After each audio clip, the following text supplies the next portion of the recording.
चादरपोशी के दौरान हर्ष फायरिंग करने के फिराक में थे कुछ लोग।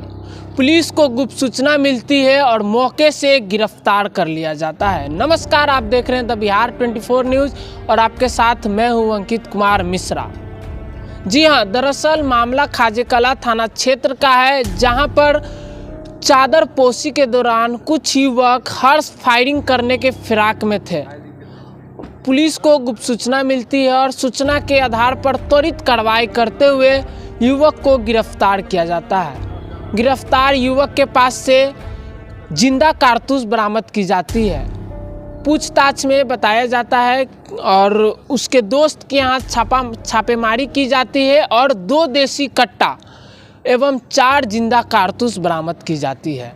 इस पूरे मामले को लेकर क्या कुछ खास जानकारी दे रहे हैं पटना के सिटी एसपी पूर्वी परिचय कुमार, आइए ज़रा सुनते हैं। आज के प्रेस कॉन्फ्रेंस में आप सभी का स्वागत है। आज पटना पुलिस की एक उपलब्धि है खाजेकला थाना से।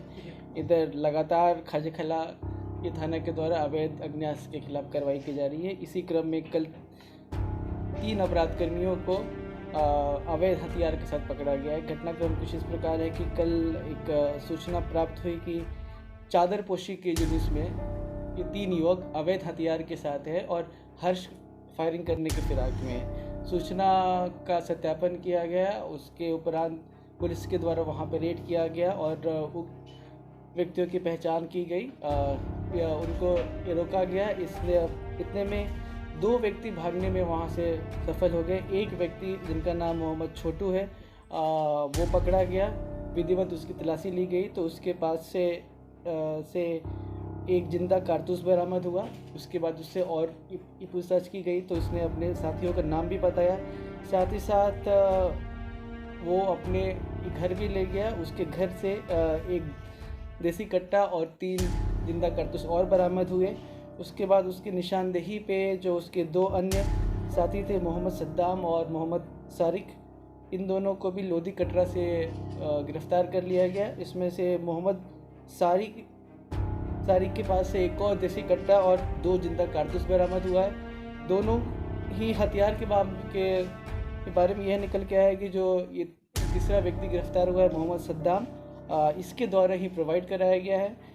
इसने पूछताछ करने पे बताया कि मुंगेर से ये हथियार लाया था और यह भी अनुसंधान में निकल कर आया है कि यह इसके पहले भी हथियार वगैरह लाके और भी व्यक्तियों को इसने बेचा है या फिर रखने के लिए दिया है।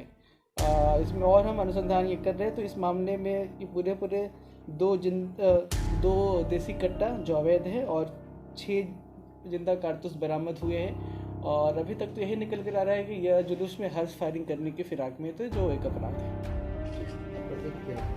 अब आपराधिक इतिहास अभी तक तो हमें प्राप्त नहीं हो पाया, बट संभव है कि मोहम्मद सद्दाम का आपराधिक इतिहास हो, क्योंकि उसके द्वारा हथियार के बेचने खरीदने की बात निकल कर आ रही है।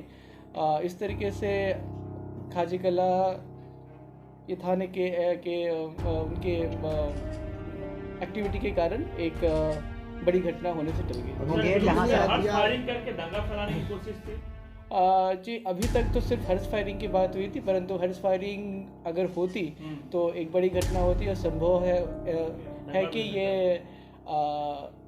गोली किसी को लग भी सकती थी और वैसे में एक बड़ा मामला बन जाता। अभी तक कितने हथियार को सप्लाई कर चुके हैं? इसने तो ये बताया कि पहली बार ही मुंगेर से लाया था, परंतु हम इसकी बात पे यकीन नहीं कर रहे हैं। इनका CDR वगैरह भी हम खंगाल रहे कि और किन अपराध कर्मियों से ये संपर्क में रहे और क्या इसके पहले भी हथियार लाकर बेचे हैं। मुंगेर कहाँ और किससे लेकर वो हर्ष फायरिंग कर रहा था? वजह क्या थी?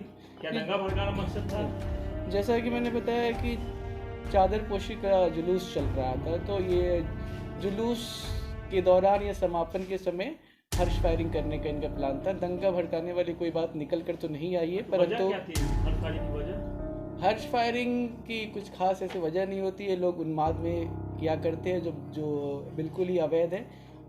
हर्ष फायरिंग करना भी अवैध है और अवैध हथियार के साथ हथियार वैध हो या अवैध हो, हर्ष फायरिंग करना अपराध है। ये मैं पहले कितनी बार भी आप लोगों को ये प्रेस कॉन्फ्रेंस के माध्यम से मैंने ब्रीफ किया है।